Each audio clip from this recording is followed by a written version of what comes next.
నమస్తే అన్న. నమస్తే. 2024 ఎలక్షన్స్లో ఏపీలో నెక్స్ట్ సీఎం ఎవరు? సో నెక్స్ట్ టైం నా వరకు అయితే మాత్రం వైఎస్ జగన్కే ఓటేస్తాను. ఎందుకంటే దానికి చాలా కారణాలు ఉన్నాయి. వచ్చి రాగానే వైఎస్ జగన్ చాలా మార్పులు తెచ్చాడు. చాలా రెవల్యూషనరీ మార్పులు అనమాట అవి కూడా. ఎందుకంటే గతంలో మనకి ఏది కావాలన్నా కానీ ఎంఆర్ఓ ఆఫీస్ చుట్టూ తిరగాలి, లంచాలు ఇచ్చుకోవాలి, అవన్నీ ఇచ్చుకోవాలి. కానీ ఈరోజు మా ఊర్లో దాదాపు 500 పాపులేషన్ ఉన్న మా ఊర్లోనే ఒక సచివాలయం పెట్టేసి, విలేజ్ క్లినిక్ పెట్టేసి, ఫ్యామిలీ డాక్టర్ ప్రతి 10 రోజులకు వచ్చేసి ఇళ్లలో వాళ్ళకి బీపీ చెక్ చేయడం కానీ, వాళ్ళకి ఏం ప్రాబ్లమ్స్ అని చూసుకోవడం కానీ, అవి ఫ్యామిలీ డాక్టర్ కాన్సెప్ట్ 108, 104 ఇలాగా ఒక్క విలేజ్లోనే ఇన్ని మార్పులు వచ్చాడు. ఇంగ్లీష్ మీడియం స్కూల్ మా ఊర్లో దాదాపు 2014-19 మధ్యలో ఒక 60 మంది పిల్లలు ఉండేవాళ్ళు. వాళ్ళకి సరైన ఫుడ్ ఉండేది కాదు. 60 మంది పిల్లలు కూడా చాలా పేదవాళ్ళు, తప్పక గవర్నమెంట్ స్కూల్ చదివిస్తున్నారు. కానీ ఈరోజు దాదాపు 150 మంది స్ట్రెంగ్త్తో మంచి ఫెసిలిటీస్. ఎలా అంటే మా ఊరు డిజిటల్ స్కూల్, డిజిటలైజేషన్ చేశారనమాట. దాదాపు ఇప్పుడు టీచింగ్ మొత్తం టీవీలో అని చెప్తున్నారు. ఫుడ్ మంచి క్వాలిటీ ఫుడ్ పెడుతున్నారు. స్ట్రెంత్ పెరిగింది. ఈరోజు మా ఊరికి ఒక స్కూల్కి ఒక పేరుంది. అలాగే చూసుకుంటే పథకాలు ఇస్తున్నారు కదా, నవరత్నాల పథకాలు, అవి ఎలా అనిపిస్తుంది?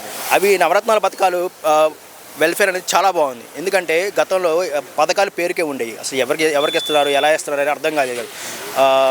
ఎవరిని అప్లై చేసుకోరో అర్థమయ్యేది కాదు. కానీ నామకే వాస్తు కొన్ని పథకాలు పెట్టేసి ఇవే సంక్షేమని మభ్య పెట్టేవాళ్ళు. కానీ జగన్మోహన్ రెడ్డి ఇచ్చిన తర్వాత ఇన్ని ఇవ్వగలరా ప్రజలకి సంక్షేమ పథకాలని ఫస్ట్ టైం తెలిసిందనమాట. ఎలా అప్రోచ్ అవ్వాలి. వాలంటీర్స్ చాలా బాగా పనిచేస్తున్నారు. 50 ఏళ్ళకి ఒక వాలంటీర్ వచ్చి అర్హుల మా ఊళ్ళో సగం మంది టీడీపీ వాళ్ళకి ఈ రోజుకి పథకాలు అందుతున్నాయి.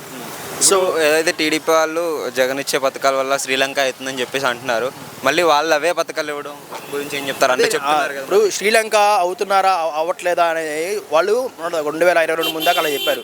సో మీరు శ్రీలంక అవుతుంది కాబట్టి మీరు కాపాడడానికి రాష్ట్రానికి వస్తున్నారు కాబట్టి మొత్తం నవరత్న జగన్మోహన్ రెడ్డి పెట్టిన ప్రతి పథకాన్ని తీసివేస్తాం. మళ్ళీ కొత్త పథకాలు వీళ్ళు కూడా అనౌన్స్ చేస్తారు. అదే దానికి అడిషనల్గా అనౌన్స్ చేస్తున్నారు. అప్పుడు శ్రీలంక కాదు, ఇంకా జింబాబే అవుతుంది అనమాట. సో శ్రీలంక సిరియా దేశం అవుతుంది అనమాట. ఇప్పుడు శ్రీలంకనే సిరియా దేశంగానే బెటరే కదా. మీరు శ్రీలంక అవుతుంది అనుకుంటే దాన్ని మీరు శ్రీలంక నుంచి మంచి కంట్రీగా చేసేలా కనపడాలి. కానీ మీరు ఇంకా సిరియా చేస్తున్నారు. ఇప్పుడు నవరత్నాలు వేస్ట్ అనుకుంటే అవి తీసేస్తారని చెప్పండి ప్రజలకి. అవి తీసేస్తే ప్రజలు వాటి నుంచి బెనిఫిట్ అవ్వట్లేదు కదా. దానివల్ల రాష్ట్రం నష్టపోతుంది, ప్రజలు నష్టపోతున్నారు. మీరే చెప్తున్నారు కదా, మరి తీసివేయండి. మీరు ఎందుకు ఎక్స్ట్రా చేస్తున్నారు?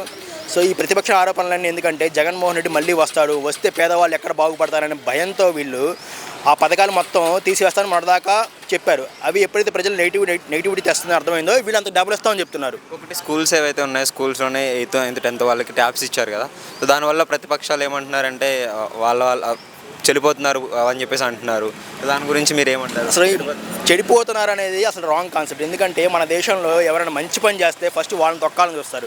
ఈ ట్యాబుల్ రెవల్యూషన్ అనేది చాలా చాలా మంచి. ఇప్పుడు మనం ఈ పరిగెడుతున్న ప్రపంచానికి ఈ ట్యాబుల్ అనేది చాలా ఇంపార్టెంట్. డిజిటలైజేషన్ మనం ఇంకా బుక్స్లోనే మొత్తం ఇన్ఫర్మేషన్ దొరకదు. ఈ బైజూస్ అనేది ఎలా ఉంటుందంటే ఈ కాన్సెప్ట్ మనకి బోర్డు మీద ఎక్స్ప్లెయిన్ చేస్తారు కదా. వీళ్ళు ఒక కాన్సెప్ట్ని ఫిక్షన్ అనే కాన్సెప్ట్ తీసుకుంటే ఇది వాళ్ళు గ్రాఫికల్గా చెప్తారు అన్నమాట. ఒక కారు పోతుంది, ఈ భూమికి కారుకి మధ్య ఫిక్షన్ ఎలా జనరేట్ అవుతుందని గ్రాఫికల్గా చెప్తారు. దానివల్ల పిల్లలకి చాలా బాగా అర్థమవుతుంది అనమాట. ఈ కాన్సెప్ట్ మనం దాదాపు 25,000 పెట్టి మనం కొనుక్కోవాలి. బైజూస్ అప్లికేషన్లో ఆ వేని మనం సబ్స్క్రైబ్ చేయడానికి 25,000 పర్ ఇయర్ కట్టాలి. కానీ అది గవర్నమెంట్ 600-700 కోట్లు ఖర్చు పెట్టి ఫ్రీగా ఇస్తుంది. మన ప్రైవేట్ స్కూల్ నారాయణ గాంధీ చిత్రం చూసినా ఈ కాన్సెప్ట్ లేదు. వాళ్ళు బుక్స్లో చదువుకోవాలి. అలాంటిది మన గవర్నమెంట్ స్కూల్లో ఫ్రీగా ఇస్తుంది. దాన్ని చదువుకుంటే పేదవాళ్ళు ఎక్కడ తెలివైన వాళ్ళు అవుతారో వీళ్ళ బాగోతారని బయటపడతాయని చెప్పేసి, వీళ్ళకి ఓటు వేయని చెప్పేసి, పేదవాళ్ళు ఎక్కడ బాగుపడతారని చెప్పేసి ఈ పవన్ కళ్యాణ్ చంద్రబాబు నాయుడు ఈరోజు ఇలా మాట్లాడుతున్నారు. వాళ్ళు వస్తే ట్యాబులు తీసేస్తారా? వాళ్ళు వస్తే డిజిటల్ ఎడ్యుకేషన్ లాక్కుంటారా? వాళ్ళు వస్తే మళ్ళీ ఎప్పటిలాగా గవర్నమెంట్ స్కూల్ పాతబడేలు చేస్తారా? వాళ్ళు వస్తే ఎప్పటిలాగా పురుగులు సాంబారు పురుగులు అన్నం పెడతారా? చెప్పండి. మీ ప్రభుత్వం సింపుల్ క్వశ్చన్ అండి. 2014-19 మధ్యలో పవన్ కళ్యాణ్ చంద్రబాబు పరిపాలన చేశారు కదా, వాళ్ళు పవన్ కళ్యాణ్ సపోర్ట్తో. సో అదే పరిపాలన నేను మళ్ళీ తీసుకొస్తానని చంద్రబాబు నాయుడు, లోకేష్ బాబు, పవన్ కళ్యాణ్ చెప్పమనండి.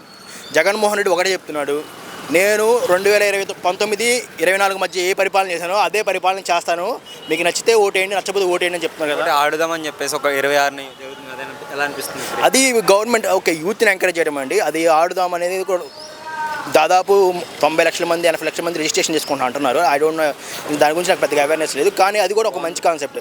ఆటలు ఆడదాము, అదొక గవర్నమెంట్ ఇనిషియేటివ్ తీసుకోవడం, లో స్థాయిలో ఉన్న పిల్లల్ని ఎంకరేజ్ చేయడం, వాళ్ళ కిట్స్ ప్రొవైడ్ చేయడం, దట్ ఈస్ గుడ్.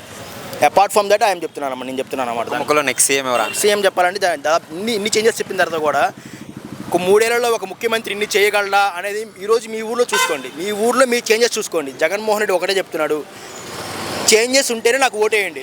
గతంలో ఇప్పుడు కంపేర్ చేసుకోండి. చంద్రబాబు నాయుడు హయాంలో ఉన్న చేంజెస్ని ఇప్పుడు మీ ఊళ్ళో జరిగిన చేంజెస్ని చూసుకోండి.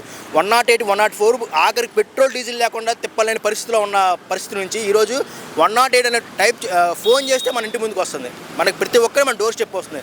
మీరు ఓటు వేసే ముందు గతంలో పరిస్థితులు ఎలా ఉన్నాయి, ఇప్పుడు పరిస్థితులు ఎలా ఉన్నాయి చూసుకోండి. మళ్ళీ వాళ్ళకి ఓటేసామా మన ప్రభుత్వ పాఠశాలలు మళ్ళీ పాడైపోతాయి. పిల్లలకి మధ్యాహ్నం పూట భోజనం కూడా చక్కగా పెట్టలేరు. ప్రభుత్వ పథకాలు ఎలా అంటే మళ్ళీ లంచాలు, జన్మభూమి కమిటీ లంచాలు ఇచ్చుకోవాలా, ఎండలో కూర్చొని ముసలోళ్ళు చచ్చిపోవాలా. ఇదే కాన్సెప్ట్ జరుగుద్ది.